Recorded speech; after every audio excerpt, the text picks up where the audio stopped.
Morning students. आज का जो हमारा टॉपिक है वो है class BSc third year and BSc BEd second year bio के लिए। टॉपिक का नाम है रिप्रोडक्टिव सिस्टम यानी जनन चक्र। रिप्रोडक्टिव सिस्टम को हिंदी में क्या बोलते हैं? जनन चक्र। और इसका पार्ट आज हम पढ़ेंगे 13 नंबर। ठीक है, सब्जेक्ट अपना रहेगा जूलॉजी। तो रिप्रोडक्टिव साइकिल होता क्या है वो देखिएगा। हमारा टॉपिक भी यही है और पॉइंट यानी हेडिंग भी यही है,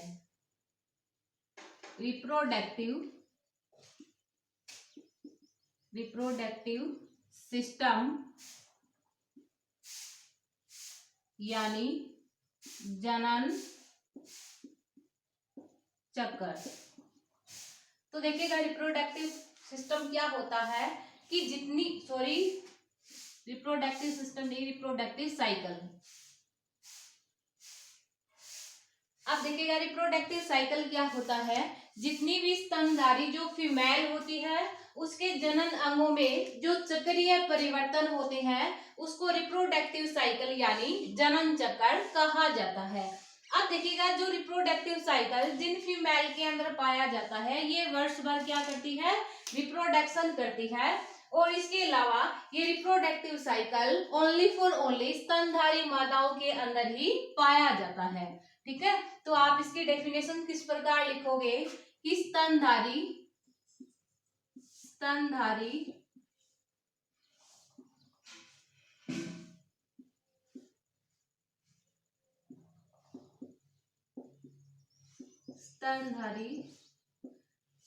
मादाओं के जनन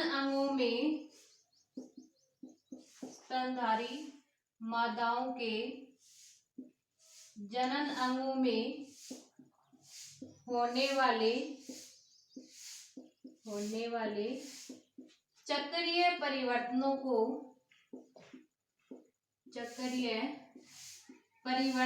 को रिप्रोडक्टिव साइकिल कहा जाता है। रिप्रोडक्टिव साइकिल कहा जाता है। रिप्रोडक्टिव साइकिल कहा जाता है। जितनी भी स्तनधारी जो मादाएं होती है उनके जनन अंगों में जो चक्रीय परिवर्तन होते हैं उसको क्या बोलते हैं? रिप्रोडक्टिव साइकिल कहा जाता है। रिप्रोडक्टिव साइकिल ओनली स्तनधारी फीमेल के अंदर ही पाया जाता है। ठीक है, और इसके अलावा ये जो फीमेल होती है ये वर्ष भर रिप्रोडक्शन करती है। अब रिप्रोडक्टिव साइकिल होता है वो स्तनधारी फीमेल के अंदर 2 टाइप का पाया जाता है। कितने टाइप का? 2 टाइप का। फर्स्ट एस्ट्रस साइकिल जिसको हिंदी में मध्य चक्र बोला जाता है। सेकंड मेनस्ट्रल साइकिल जिसको हिंदी में रज चक्र या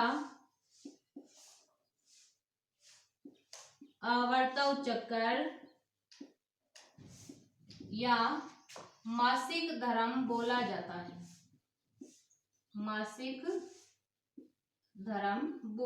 है।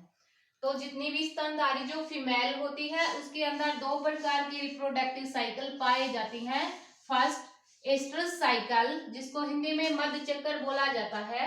सेकंड मेनस्ट्रल साइकिल जिसको रज चक्र या आवर्तव चक्र या मासिक धर्म बोला जाता है। अब देखिएगा एस्ट्रस साइकिल क्या होता है। हम फर्स्ट ऑफ एस्ट्रस साइकिल पढ़ेंगे, उसके जस्ट बाद कौन सा पढ़ेंगे? Menstrual cycle. तो एस्ट्रस साइकिल की डेफिनेशन हम पढ़ेंगे। प्राइमेट्स फीमेल को छोड़कर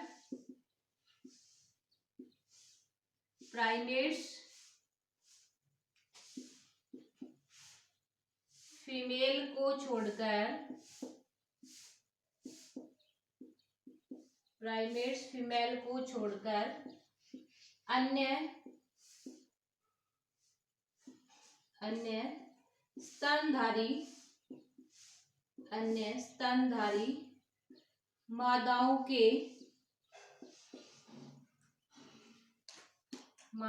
के जनन अंगों में होने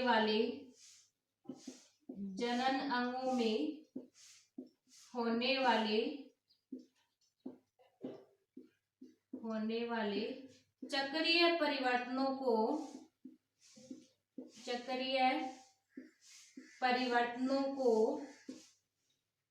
एस्ट्रस साइकिल कहा जाता है। चक्रीय परिवर्तनों को एस्ट्रस साइकिल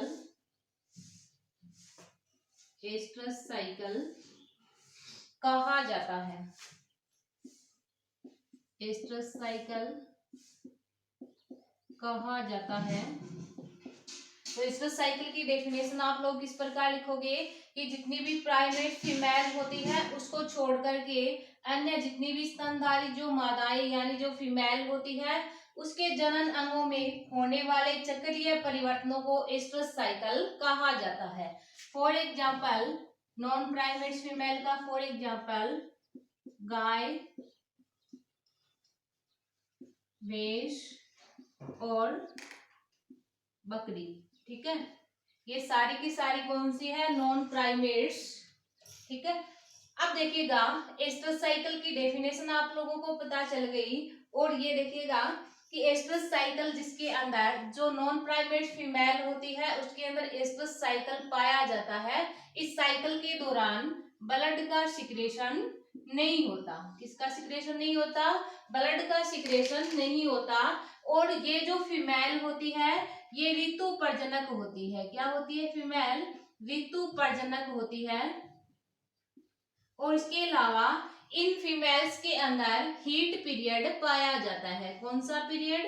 हीट पीरियड पाया जाता है। ठीक है, तो ध्यान रखिएगा एस्ट्रस साइकिल के इस अवस्था के अंदर ब्लड का सिक्रेशन नहीं होता, यानी एस्ट्रस साइकिल जिस फीमेल के अंदर पाया जाता है इस साइकिल के दौरान ब्लड का सिक्रेशन नहीं होता। और ये जो फीमेल होती है क्या होती है? ऋतु प्रजनक होती है। और इसके अलावा इसमें हीट पीरियड पाया जाता है। ठीक है, अब देखिएगा जो एस्ट्रस साइकिल है उसको निम्न 4 फेजेस के अंदर बांटा गया है। वो फेजेस हम देखते हैं कि ये चारों फेज कौन कौन सी है।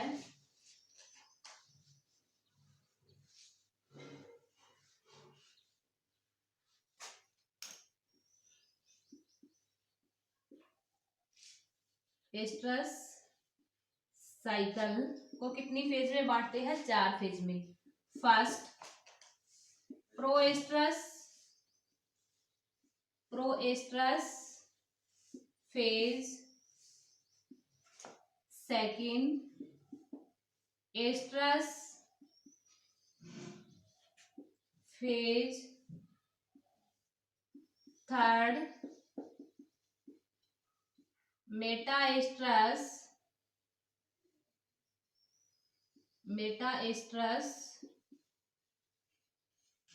फेज, फोर्थ एनेस्ट्रस फेज, जिसको हिंदी में प्रोएस्ट्रस फेज को क्या बोलते हैं? Proestrus प्रावस्था,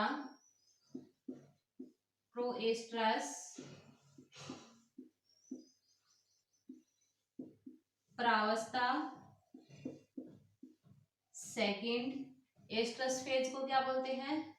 oestrus प्रावस्था,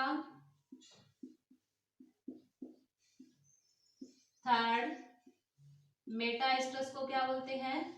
मेटाएस्ट्रस प्रावस्था। इधर एनेस्ट्रस को क्या बोलते हैं? एनेस्ट्रस प्रावस्था।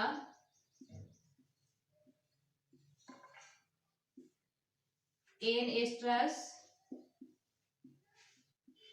प्रावस्था।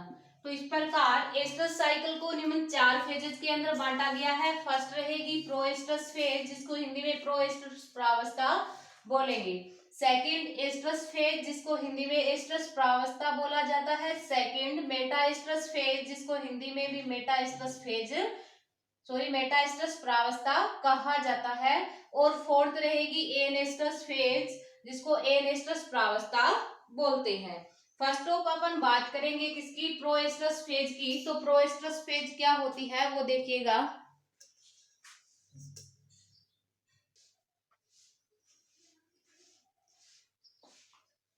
अब देखिए एस्ट्रस साइकिल को अपने चार अवस्थाओं के अंदर बांट दिया, प्रावस्थाओं के अंदर बांट दिया। फर्स्ट अपन बात करेंगे किसकी, प्रोएस्ट्रस फेज की। प्रो का मीन क्या होता है, पहले। एस्ट्रस फेज का मीन एस्ट्रस प्रावस्था, ऐसी प्रावस्था जो एस्ट्रस प्रावस्था से पहले क्या होती है, संपन्न होती है या पहले आती है, उसको क्या बोलेंगे, प्रोएस्ट्रस फेज यानी प्रोएस्ट्रस प्रावस्था। अब देखिएगा कि प्रोएस्ट्रस फेज के अंदर होता क्या है। आप सभी जानते हो कि प्रोएस्ट्रस फेज एस्ट्रस साइकिल की क्या है, प्रारंभिक प्रावस्था है। क्या है, प्रारंभिक प्रावस्था है। ठीक है, प्रोएस्ट्रस फेज एस्ट्रस साइकिल की क्या है, प्रारंभिक प्रावस्था है। इस दौरान क्या होता है, आप सभी ने प्यूटिटरी ग्लैंड पढ़ी है। प्यूटिटरी ग्लैंड की दो लोब यानी दो पालियां होती है, एडिनोहाइपोफाइसिस और न्यूरोहाइपोफाइसिस। अब देखिएगा प्रोएस्ट्रस फेज के दौरान क्या होता है, अगर पीयूष ग्रंथि जिसको अपन क्या नाम देते हैं, एडिनोहाइपोफाइसिस, एडिनोहाइपोफाइसिस, एडिनोहाइपोफाइसिस यानी अगर पीयूष ग्रंथि, अगर पीयूष ग्रंथि। अब देखिएगा एडिनोहाइपोफाइसिस के द्वारा एफएसएच यानी फॉलिक्यूलर स्टिमुलेटिंग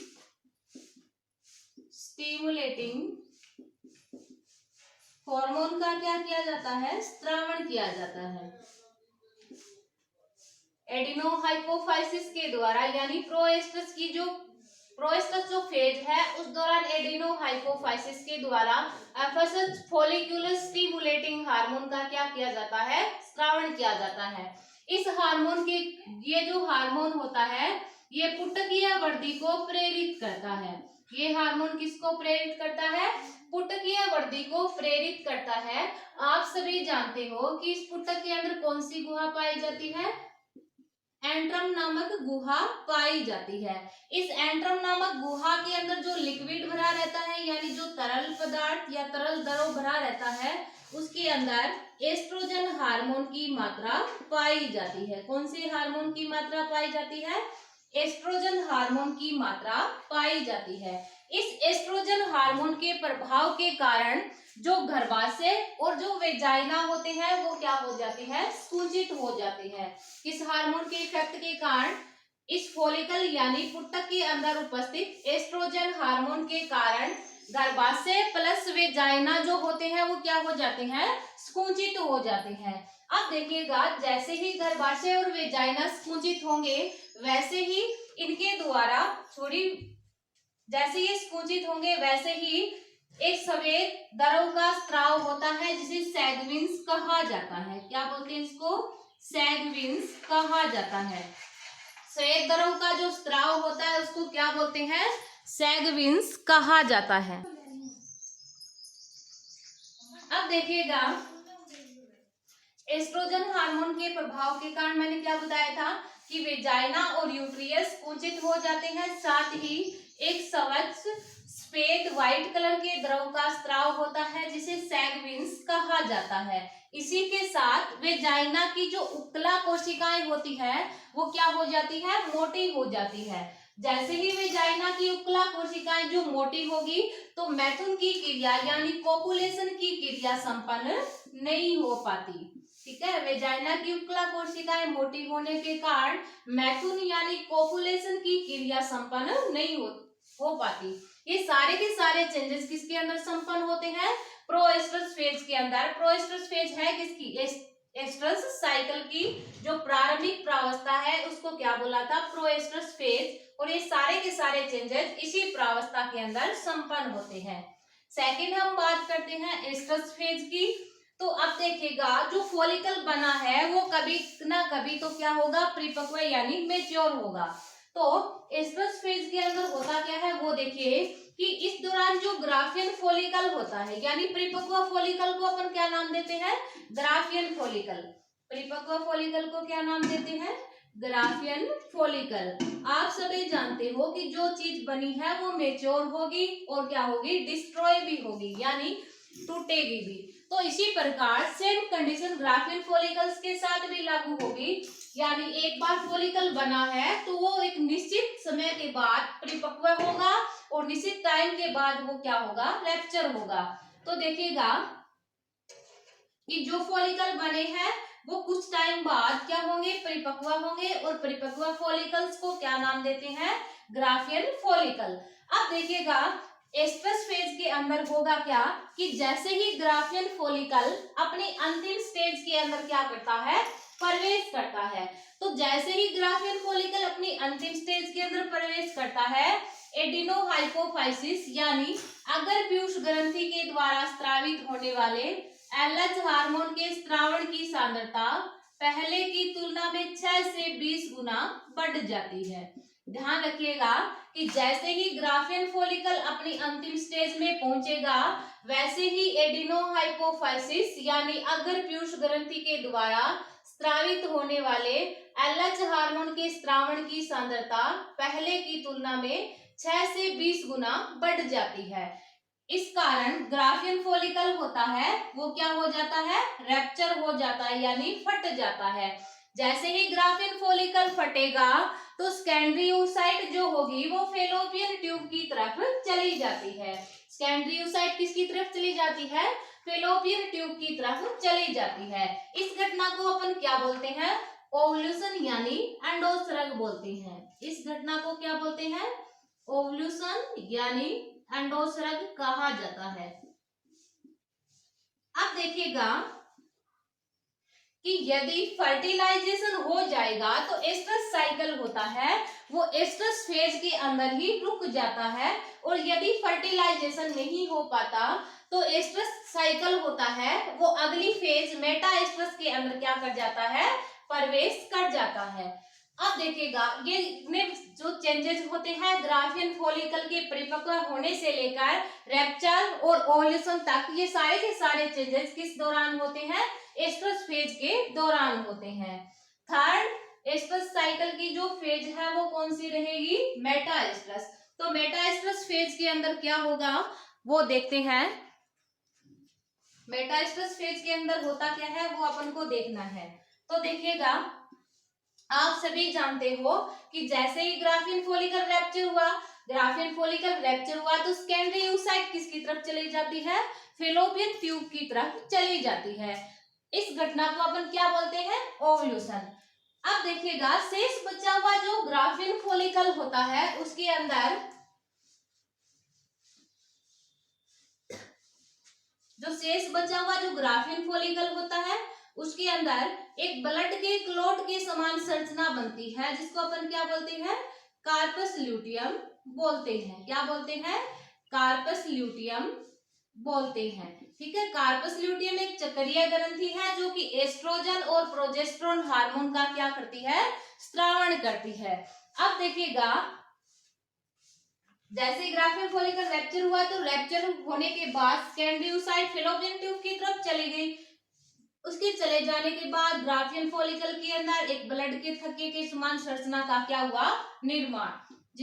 इस संरचना को क्या बोला, कार्पस ल्यूटियम। कार्पस ल्यूटियम एक साइक्लिक ग्लैंड होती है या साइक्लिक ग्लैंड की तरह कार्य करती है जो कि एस्ट्रोजन और प्रोजेस्टेरोन हार्मोन का क्या करती है, स्रावण करती है।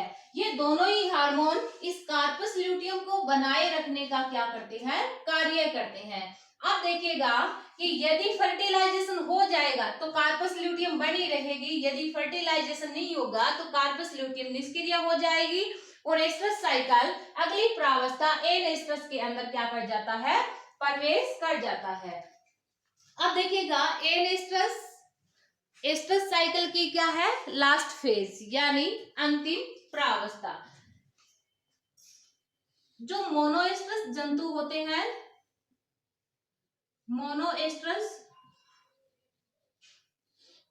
मोनोएस्ट्रस जो एनिमल होते हैं उसमें एनेस्ट्रस जो फेज होती है वो लंबी अवधि की होती है। मोनोएस्ट्रस जो जंतु होते हैं उसमें जो मोनोएस्ट्रस जो जंतु होते हैं उसमें एनेस्ट्रस जो फेज होती है वो लंबी अवधि की होती है। एक प्रजनन ऋतु आने से लेकर दूसरी प्रजनन ऋतु से लेकर दूसरी प्रजनन ऋतु आने तक क्या रहती है, ये जारी रहती है। कौन सी?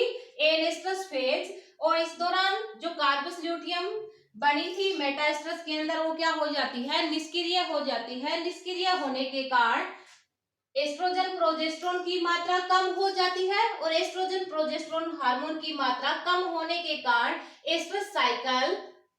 नया एस्ट्रस साइकिल क्या हो जाता है, प्रारंभ हो जाता है। मैंने यहाँ पे आपको एग्जांपल दिया है मोनोएस्ट्रस। अब देखिएगा कि एस्ट्रस साइकिल के आधार पर जंतुओं को 3 भागों में बांटा गया है, मोनोएस्ट्रस, डाइएस्ट्रस और पॉलीएस्ट्रस। ध्यान रखिएगा, एस्ट्रस साइकिल के आधार पर जंतुओं को कितने भागों में बांटते हैं, 3 भागों में बांटते हैं, मोनोएस्ट्रस, डाइएस्ट्रस और पॉलीएस्ट्रस। एस्ट्रस साइकिल यहां तक कंप्लीट हो जाता है।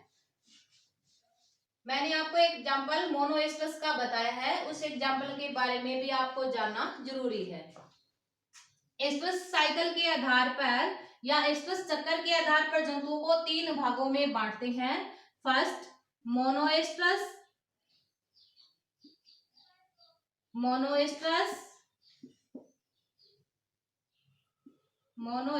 एनिमल,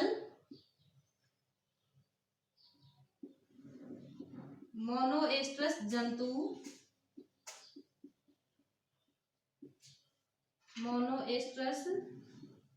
जंतु, सेकंड डाइएस्ट्रस एनिमल,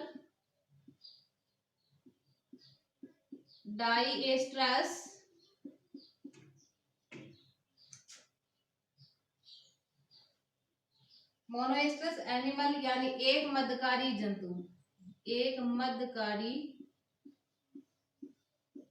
जंतु,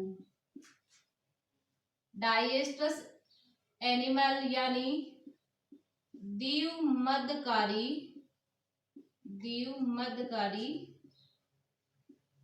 जंतु। नंबर 3 पॉलीएस्ट्रस एनिमल, जिसको बोलते हैं बहुमदकारी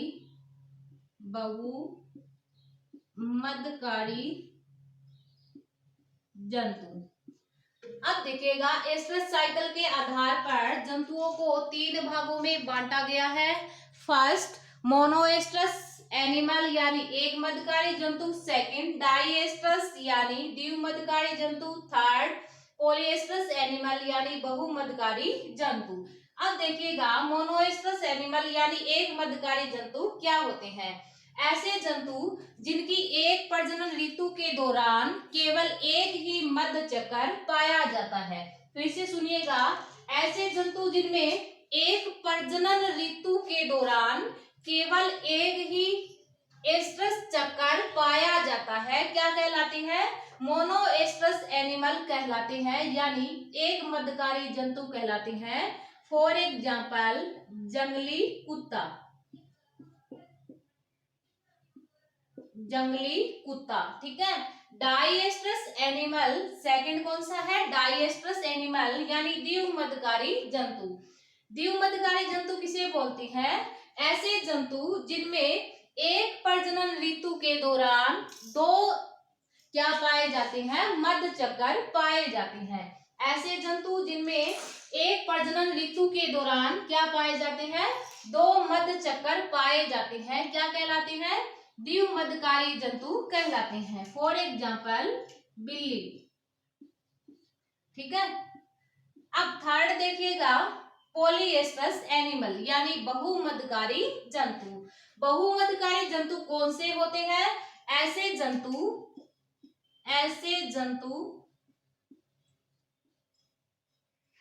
जिनमें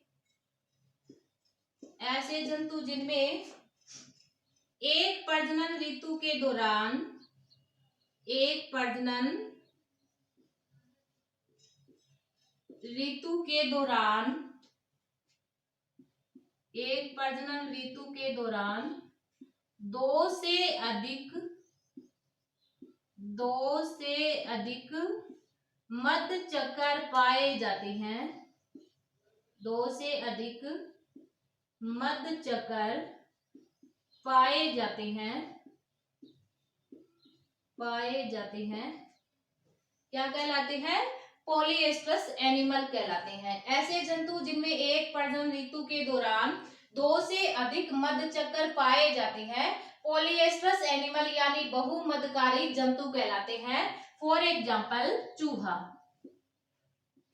इसका एग्जाम्पल क्या होता है? चूहा। ठीक है, तो इस प्रकार एस्ट्रस साइकिल के आधार पर जंतुओं को तीन पार्ट्स के अंदर डिवाइड किया था, मोनोएस्ट्रस एनिमल, डाईएस्ट्रस एनिमल और पॉलीएस्ट्रस एनिमल। और हम पढ़ रहे थे रिप्रोडक्टिव साइकिल। आपको बताया था रिप्रोडक्टिव साइकिल 2 टाइप के थे, एस्ट्रस साइकिल और मेनेस्ट्रल साइकिल। आज के लिए बस इतना ही, आगे मिलेंगे नेक्स्ट क्लास के अंदर।